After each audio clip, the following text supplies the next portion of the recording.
L'exposition est en fait construite sur deux grands espaces principaux qui sont un premier espace où le design répond aux besoins du foot en termes de performance, en termes de mise au point, de matériaux, nouveaux matériaux, de couleurs, de communication.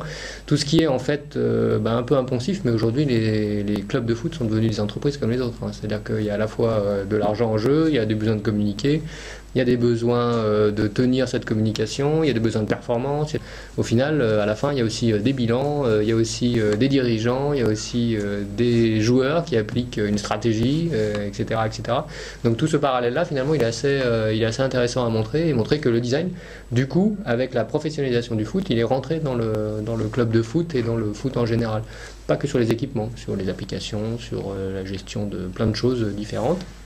Et puis la deuxième chose, le deuxième temps, c'est un temps qui est plus sur le foot dans la société, comment le design accompagne le foot dans la société. Parce qu'il faut savoir qu'aujourd'hui, la plupart des gens qui jouent au foot ne jouent pas sur un terrain. C'est-à-dire qu'ils jouent dans la rue, sur la plage, en salle, n'importe où, mais très peu, avec des manettes, au baby-foot, enfin partout, mais très très peu. Le pourcentage des gens qui jouent sur un terrain officiel en gazon, il est en train de descendre et de chuter de façon considérable. Et donc du coup, comment le foot accompagne aussi la diversité le design accompagne la diversité du foot dans cette exploration de plein d'univers différents. Et tout le long du parcours, il y a des choses qu'on aime bien, qu'on a souhaité vraiment pour cette exposition, qui se fait pas trop dans une expo de design. Assez bizarrement, dans les expos de design, on ne touche pas. Ouais. C'est-à-dire qu'on reste quand même dans une approche culturelle qui est une approche où il y a une distance, même si c'est un objet fonctionnel, on ne touche pas. Soit parce que l'objet finalement c'est un meuble qui vaut des milliers d'euros et qu'il ne faut pas l'abîmer. Donc là on a souhaité avoir des moments d'essai, des moments où on peut toucher, où on peut tester des choses. Donc par exemple dans la phase de transition entre pro et société, on va toucher des ballons.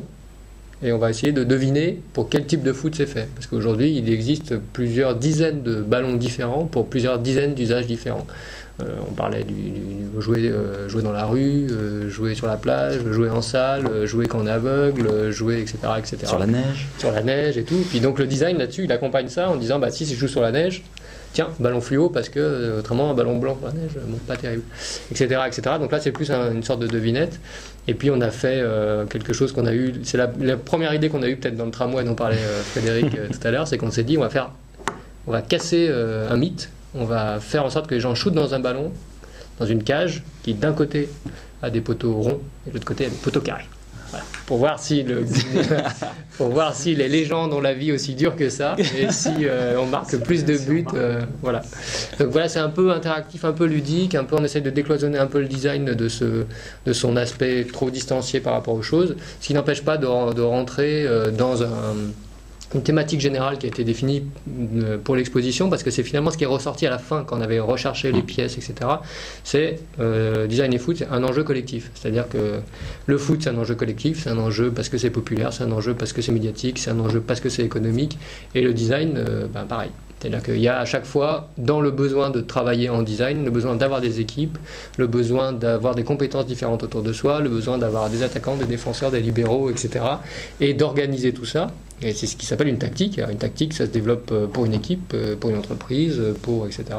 Et ça, c'était très intéressant d'essayer de montrer sur les projets à quel point le besoin de travailler avec d'autres, et pour le design et pour le foot, était très cohérent et nécessaire. Et enfin, on arrive à la fin, pour conclure, sur un espace qu'on aime beaucoup, qui est un espace où on flirte avec l'art, où il y a des pièces qui sont vraiment assez exceptionnelles, et on a appelé cette partie-là d'ailleurs, le ballon refuse de jouer. C'est qu'il y a des artistes qui sont très critiques par rapport à ce qui peut se pratiquer dans le foot, et c'est pas nouveau, et qui du coup créent des œuvres qui mettent un peu en perspective la façon dont le foot peut être soit créer une espèce d'addiction populaire, soit être une espèce de grande messe contemporaine, soit etc., etc. Donc il y a plusieurs œuvres. Mais en même temps, il s'approprie le foot comme vecteur de communication, donc c'est aussi tout et son contraire. Mais c'est un petit peu une espèce d'équation à double sens. C'est que on va aussi bien parler du design et des manières de faire et des raisons d'être qui vont amener une explication sur le foot, et inversement, on va parler du foot et avoir un regard sur le design selon selon la culture du visiteur. Finalement, c'est comme si on croisait deux expos au sein même d'une seule exposition. Et on va essayer de faire comprendre que pour faire naître par exemple un produit. Un designer tout seul, c'est comme un mec avec un ballon tout seul, il peut pas jouer.